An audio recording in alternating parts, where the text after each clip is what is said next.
What is good? What is good? This is Das Bones back and better than ever, and you are tuning in with Monkey D. Michael. Man, and we are just tuning in for the One Piece chapter 1015 review, and what an epic chapter it was, man. We got a little bit of everything. We didn't see a whole lot of clashes, but we saw all the perspective. My boy Sanji finally gets his, he's getting his redemption arc right here. He is finally literally putting the team on his back, and he is about to show out, bro. No, I'm not gonna lie, it was a pretty awesome moment, honestly. Even just to watch him like throw Zoro and be like, Chopper, like, we got this. Like, this happens all the time. Yeah, he's like, he's worth 10 men if you heal him, so. And I love the little banter that they had with the rival where he was like, don't you mean 2,000? And that's back to when Luffy was saying, like, Sanji's worth 1,000 men. So Zoro's like, I'm worth 2,000, right? So, man, you love that little moment, and you love to see that Queen was just toying with Chopper. We knew deep down, all the fans know that he was not really on Queen's level, and he was just dishing out all these different monster point attacks, and Queen was testing him throughout. He was, hey, for somebody that's winning a fight, you looking pretty tired. The one landing all these moves, so that awakened Zoan is really coming on strong here. But I like that Sanji is saying, just handle my lightweight with Zoro. Right. I'll handle the dinosaur. And this like, you take care of Med and everybody up. Yeah, no, definitely. And then we got to see that awesome attack that Sanji just brought up. Diablo Jambe, and then he pulled in the rotisserie. He put him in the rotisserie. A little spinneroonie. And not only that, when Peril Sparrow was shooting his candy arrows raining down on everybody on that main floor, ended up Sanji was, he was able to repel that and shoot them back, and that was just, you see the versatility of my boy. Exactly. He's definitely showing out. I will give you that. You see the versatility of my boy. You see the versatility of the Alliance at this point, because after we get a little dose of Sanji, we also see that Kaido is really just trying to announce out to everybody. He wants to destroy the morale.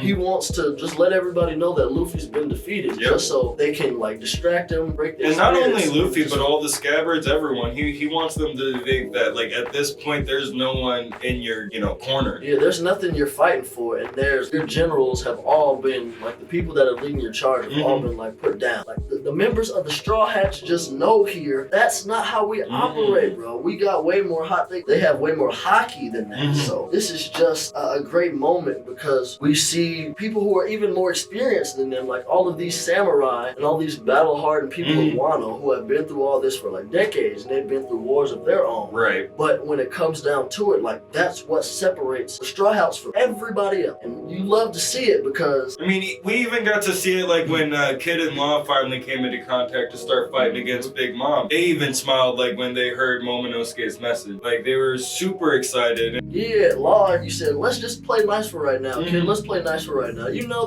that's a little too much. Like he bit off a little more than he could chew with Big Mom. But he's smiling through death just like Luffy would, just like any like conquering king would. And I'm going to love to see what we can develop in this fight right here, because we know that Law is trying to be Pirate King himself. He has the will of D. So he may be like masking like he's just some side character and willing to like kind of take a back seat. Right. He's got his whole like own agenda the whole time. So like, keep an eye out for my boy Trafalgar Law, man. Also keep an eye out for Momonosuke, because we see that he is tapping into maybe like we're hinting at the voice of all things or like the hear of all things at this point, because man, we can't establish whether or not it's Luffy talking to Momonosuke or if it's Momonosuke talking to Luffy, or if there's maybe a third party involved that's transferring all of this thought to everyone themselves. Yeah, because we know that Momonosuke in the last chapter, he was reading his father's like notes in his diary, so he knows that like I cannot die here. He's starting to see his own significance. So him coming into his own and like just being able to galvanize the troops again and re-inspire the whole alliance, that's what we really need right here. That's what we need. We want to see, and once we see him do that, you get to see all of the other members of the Straw Hats. You see Jinbei and Who's Who. We see like cut-offs of Frankie and Brook, and they're clearly giving it their all, because this is like regular scheduled programming for them. So this is just more developing in the fight. And like speaking of new developments, towards the end, we get a surprise development. The Heart Pirates actually popped up and saved our boy Luffy. It was actually a beautiful sight. We were questioning how he was gonna get saved. We know he had just fell into the water. Like what? Like who are would it be a fishman? Would it be a sea king? It was all over the place. Yeah, like the guesses were through the roof, but it was just a little parallel and a flashback and throwback to Marineford. Because after Luffy was in dire situation there as well, Law saved. And we see the same submarine pull up here. And this is just, man, shout out to one of the GOATest One Piece arcs of all time, because like Marineford is just a universal anime arc and shown in history. So literally the best arc ever. Just to get any of those type of vibes is amazing. Like just to cap it off, that was a nice little, that's just the reinvigoration of Luffy. You know he's gonna be back with it. Like he is not down for the count. Oh no, not at all. Kaido clearly is not down for the count, and he's really just looking for his next challenge. Oh, and on the very last page, gets that. He gets that from Yamato. She pops up and is like, "I'm ready for it, and like I'm done with your business. I'm ready to be unchained by these bonds. Like I want to do my own thing, and I'm ready to move on from you." Yeah, this chapter called Chained, we were all trying to figure out what reference, like what they had to do with, and we figure out that she felt like the title of father was something that he had been using to just like restrict her and just hold him there and just abuse that relationship. So she is breaking those chains with this fight right here.